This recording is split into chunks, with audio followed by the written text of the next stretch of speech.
Hello and welcome to another update video about the S&P 500. A quick update here. We've reached my target area for this current drop. Last video we weren't there yet, but now we've arrived here.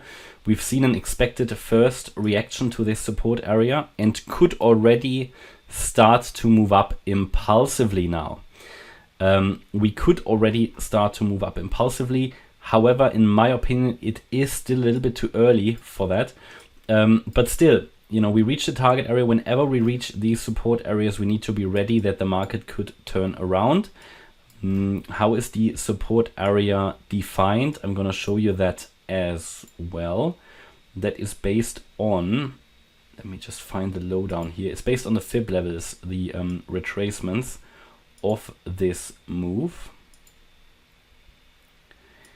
So I just need to adjust it correctly here. It was a bit too, okay. So let me just adjust it. Yeah, good enough. So here between the 50% fib level and the 78.6% fib level, that is where we should find support. We've now reached the 50% Fibonacci at $3,806. That is, for such a wave 2, obviously we assume we are here in a wave 2 correction.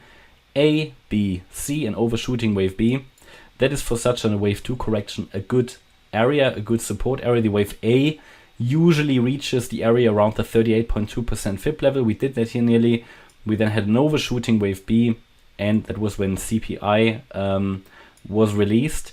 And now we're coming down in a 5-wave move in a C wave. In my opinion, one more low would be likely. Yeah, because of looking at the proportions here. If I'm looking at this as a 5-wave move down, I've got a 1-2 here. Then I had a small 1-2 within wave 3, a 3 of 3, a 4 of 3, and a 5 of 3. That fits quite well. It would make sense to now see a little bit of a corrective move to the upside before looking at one more low, possibly at the 3,730 level. Yeah, that's the 61.8% fib level. Or if we see a very strong move down to 3,630. How high could wave 4 go now? Let's see. So, and that will also tell us if a low is going to be made or not. That is the fastest way of identifying if a low has been made. So if we now rally in 5 waves, ideally in 5 waves, to the upside, break through the $3,950 level, I'm just rounding it up slightly, which is the 50% retracement level. If we break above that level, it would indicate quite strongly that a low has been made, because a wave 4 would normally not break that level. If this level is broken, that is first resistance in such a move down. This is always first resistance, the 50% retracement. And if you're thinking, why is he starting not at the absolute high? Well, I'm doing that because I'm measuring the length of the third wave. This is where the wave 4 is based on, the target for the wave 4, or let's say the retracement of the wave 3. Ideally, we would now get into the to the 38.2% fib level, 3,913. The minimum for this wave 4 is 3,871, and the absolute maximum 3,947. After such a strong move down, I'm nearly thinking only reaching the 23.6% fib level is a little bit too, let's say, too weak for that move to the upside. But strictly speaking, this is the entire area now where a wave 4 could get into. They can be very shallow, these wave 4s, and then there would be one more leg down. That would be the ideal pattern. But if we break above 3,947, we would already move up here in 5 waves, most likely. And the scenario would still be fulfilled because we reached the larger area. So the higher level scenario was fulfilled then. But for me, at the moment, unless I see evidence which is going against this, then I would expect another low. Now, if we wait for another couple of days or maybe one day, we might get a bit more price information where we'll then be able to read from the structure which is developing here, what is the more likely option? Do we break through here or not? Can we already see something in the market that would point us into a certain direction?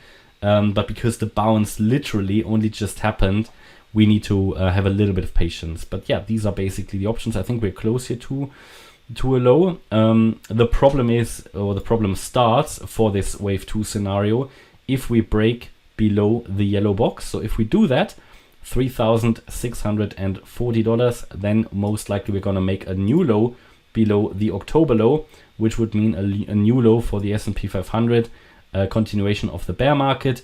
That is not unlikely at the moment. It really all comes down to this support area now. This is a really, really relevant area that will decide on the movements in the stock market probably in the next few months, because we had a wave one up. Yeah, we could say, yeah, you know, the bear market low was possibly in. Whenever you have 5 up, this is possible. Problem here is it was only a diagonal pattern, so not highly likely. And therefore, whenever you have a diagonal, yeah, write that down for you. Whenever you have a diagonal, you need the following retracement to confirm. This is the stress test. If this breaks, we are back into full bear market mode. If we bounce from here, we have at least a temporary rally that we can expect. Okay, that's my update about the S&P 500. Hope you liked the update. If you did, please hit the like button, leave a comment and subscribe. And if you really like the content, then please check out the channel membership. Thanks a lot for watching. Bye-bye.